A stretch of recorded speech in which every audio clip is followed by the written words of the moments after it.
So hello friends, grab your tea or coffee because today we will have a story time about our status in Canada.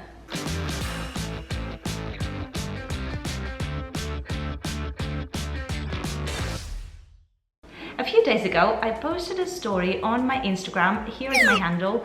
I am thinking about making a Q&A video for our first anniversary of our lives here in Canada.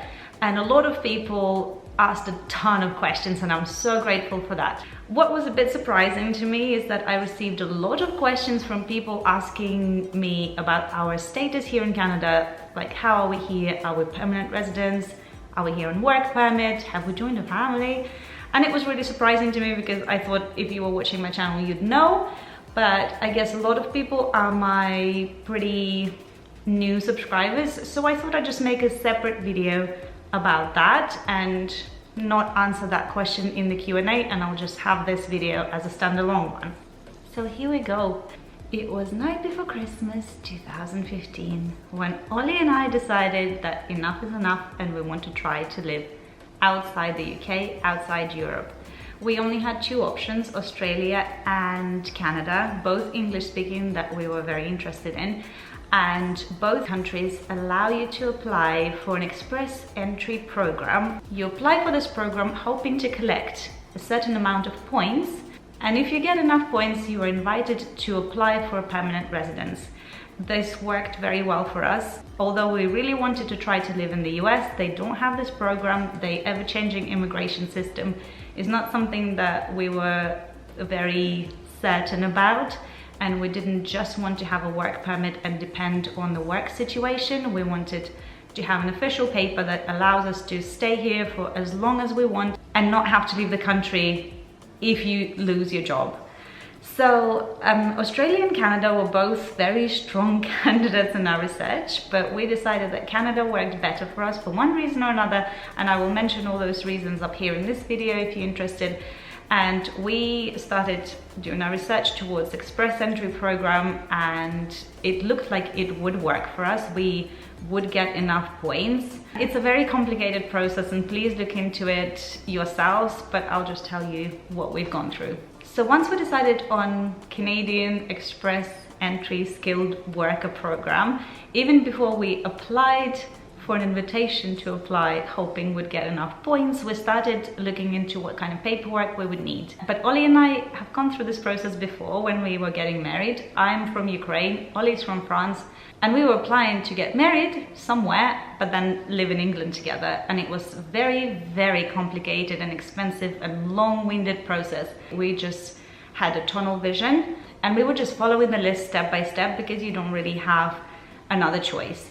So there was a lot of paperwork involved. By the time we were applying for the express entry program, I was a British citizen, and me being a British citizen, I still had to pass the English test, proving that I can speak and write and understand English.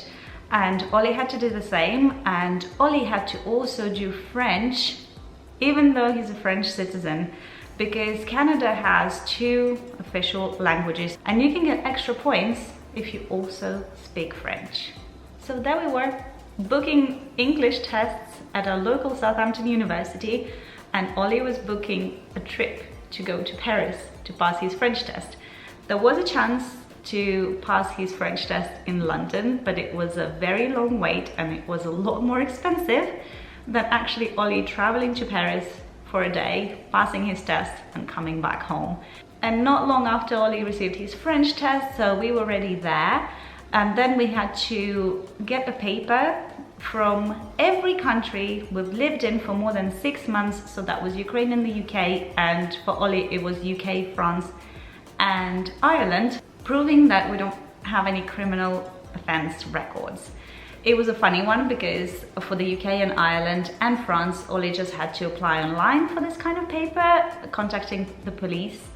And for me, I had to travel to London to the Ukrainian embassy for a piece of paper that proves that I wasn't convicted of anything. In August 2016, we have applied for an invitation to apply, and we were anxiously waiting week after week, checking every single week whether we got enough points. and we weren't getting anywhere. However, a crazy thing happened. Whilst we were waiting to find out if we got enough points, I fell pregnant. So our application included 3 people, and then we needed to contact somebody to let them know that we will actually be moving as a family of 4. And it was pretty crazy. So fast forward to the end of January of 2017, when we finally got an email saying you are invited to apply through the express entry program because you got enough points.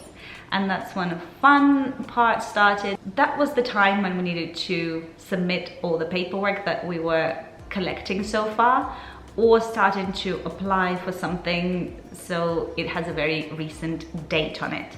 One of the things that we needed to do was a medical test. And I couldn't do a medical test because it included an X-ray. And I couldn't get an X-ray because I was with child. So we had to contact somebody who decides whether you get your permanent residence or not, and explain the situation to them. And obviously we were not the first ones this happened to. And they said that once the baby is here, I will have to pass the medical test. Only then we can submit all our paperwork, and only then they can make a decision. So we had a lot of time to get our heads around what is left for us to do. So we also had to prove that we have a qualifying work experience. So Oli is a software engineer, and it was one of the positions that qualified under this express entry program. And he just needed to contact all his managers, current and previous, and they just needed to write a letter, dated and signed, confirming that from this date to this day, he held this position. And bless him, Oli worked for the same company for the last 12, 15 years, I don't know about that. So he didn't have any problems. However, I, in my 10 years of living in the UK, had 7 jobs. So I had to contact 7 managers, and mind you, we kept it a secret. We didn't tell anybody until we were certain that we got a residence permit or a paper confirming that we're good to go. So we had to hush tell all the managers that we've been involved with that we are moving to Canada. Could you write a letter for me confirming that I worked with you and I held that position? So I had to collect 7 letters like this, and it was very awkward because nobody else knew. And then when Anais was born, we had to go and pass the medical test, which was absolutely fine. Once we had all the paperwork ready, we sent it off to the express entry office people, and we were just waiting anxiously for their decision. We didn't think it would be any problem, but just in case, we were a little bit worried. I remember receiving these papers in this big, huge envelope saying that this is your application, and this confirms that we will grant you with your residence permit at the port of entry in Canada, which for us would be the YYC airport in Calgary. And also we had a very limited time, about 6 months from the end of July when we received that till the end of January or beginning of February 2018 for us to actually move to Canada. And we managed to sell everything, as you guys know from this video, and we moved on December 4th. Our first anniversary is coming up, I'm so excited.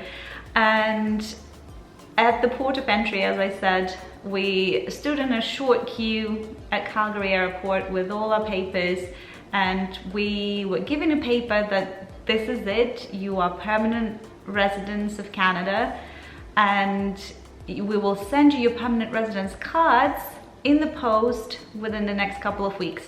And that's when we had another problem. We provided Canada Immigration Services with our address at an Airbnb. We were staying for a couple of weeks until we find our first rental place. When they sent our residence permits to that address, we have just moved and we didn't have any confirmation of our new address, and we had no way of contacting the immigration services to let them know that our address has changed. So it was a bit of running around, and Oli was on the phone with them quite a lot. trying to get the residence permits that have been sent to our Airbnb address but haven't been picked up because we have moved out by then. They were sent back to the immigration services. So they were waiting for the residence permits to come back to the offices so they could send them to the correct address. They wouldn't issue a brand new card for each family member, which I understand.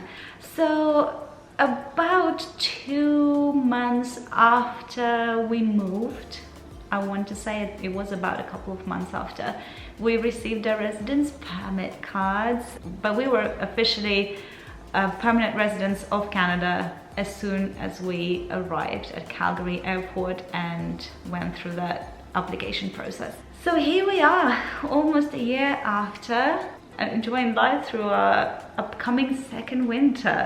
I have probably missed out on a lot of details, so if there is still something that you're interested in and I haven't mentioned, please leave all the questions in the comments and I'll try to get through them. And also, if I made a mistake in the year or a month of something happening, like it actually happened in 2016 and I said 17, my apologies about that. It's been a long video. So thank you so much for joining me for this story time. I hope you found it useful. If so, give this video a big like. Don't forget to subscribe if you're new here, and I'll see you again next time.